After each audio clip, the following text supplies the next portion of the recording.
Hey there. Let's have a real conversation about something that doesn't get talked about enough without someone getting offended or defensive.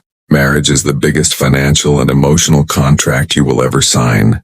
Most people spend months researching a car or a house, but when it comes to the person they're going to share their life with, they let the vibe do all the heavy lifting. Now, there is absolutely nothing wrong with a woman wanting security. In fact, a woman looking for a stable, provider mindset man is actually quite logical. But there is a massive, neon red line between someone who wants to build a life with you and someone who wants to build a lifestyle off of you. If you're looking for a partner, and not a silent partner in your bank account, you need to be able to spot the difference before you say I do. The first thing you'll notice, and it's usually right at the start, is how she filters the world through a price tag lens. Listen to how she describes her friends, her past, and her goals. Does she talk about the experiences she's had? Or does she talk about how much those experiences cost?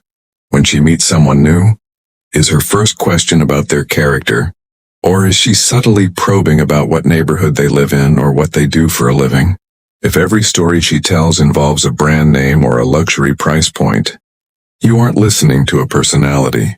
You're listening to a catalog. A woman who only values money will see you as a series of upgrades. You aren't the man she loves. You're the Tesla upgrade or the first class ticket. If she can't find beauty in a sunset, unless it's viewed from a $500 a night balcony, you have a problem. As the relationship progresses, pay very close attention to how she reacts when the finer things aren't available.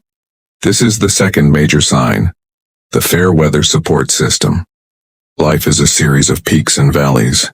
You might be killing it today, but what happens if the market shifts, or you decide to pivot careers, or God forbid you have a health crisis? A partner who loves you will ask, how do we fix this together? A woman who loves your money will ask, how does this affect my lifestyle? Watch for the subtle withdrawal of affection when you aren't spending. If she's tired or not in the mood, when you suggest a quiet night in with a home-cooked meal, but she's the life of the party. When you've got a table at the trendiest spot in town, she isn't addicted to you. She's addicted to the dopamine hit of your credit card. If her respect for you is tied to your net worth, her respect will vanish the moment that number dips. The third sign is often disguised as high standards, but it's actually a total lack of financial empathy or shared goals. In a healthy relationship, you talk about our future, buying a home, investing, saving for the kids. In a transactional relationship, it's about her immediate wants. If you mention that you need to scale back spending to save for a down payment, and she meets that with resentment or guilt tripping, she's telling you that her current image is more important than your collective stability. She won't care about the stress you're under to provide. She'll only care about the embarrassment of not having the latest it bag or the most expensive engagement ring in her friend group. To her, money isn't a tool for a better life. It's a scorecard for her social status. Speaking of social status, that brings us to the fourth sign, the comparison trap. This is a woman who lives her life through the lens of other people's highlights. If her mood is dictated by what someone else's husband bought them on Instagram, you are in a race you can never win. There will always be someone richer, someone with a bigger boat, and someone with a flashier watch. If she constantly uses other people's wealth as a weapon to make you feel inadequate, she isn't looking for a husband. She's looking for a competitor to enter into the status games. A woman who loves you will celebrate your wins because they are your wins. A woman who loves money will dismiss your wins because Sarah's husband just got the newer model. The fifth sign is the shift from gratitude to entitlement. In the beginning, maybe she was thankful for the gifts and the dates, but over time the thank yous start to disappear and are replaced by finally, or is that it? When someone starts viewing your hard work and your provision as a basic requirement rather than a contribution to the relationship, the balance is gone. You'll find yourself in a position where you're constantly trying to buy her happiness, only to find that the price of her smile keeps going up. Entitlement is a bottomless pit.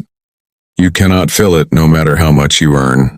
If she views your bank account as her personal reparations for existing, she will never truly see the man behind the money. Finally, the sixth and perhaps most telling sign is a complete lack of interest in your professional world beyond the paycheck. Does she care about the stress of your job? Does she understand the sacrifices you make to earn that money? Or does she only care about the result? If you come home, exhausted after a 12-hour day and her first reaction is to complain that you're too tired to take her shopping or out to dinner, she has zero empathy for the cost of the money she enjoys. To her, the money is a magic resource that should just appear without any inconvenience to her. A real partner respects the grind because she knows it's for the family.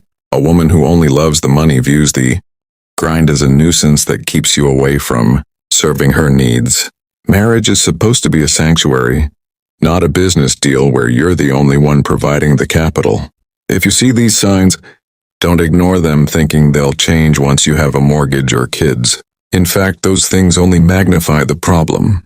You want a woman who would sit with you on a park bench eating a $5 pizza and still make you feel like the king of the world.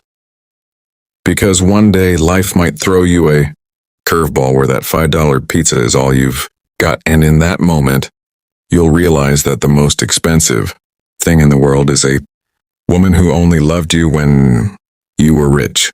Choose someone who loves the soul, not the silver. You'll be a much wealthier man in the long run.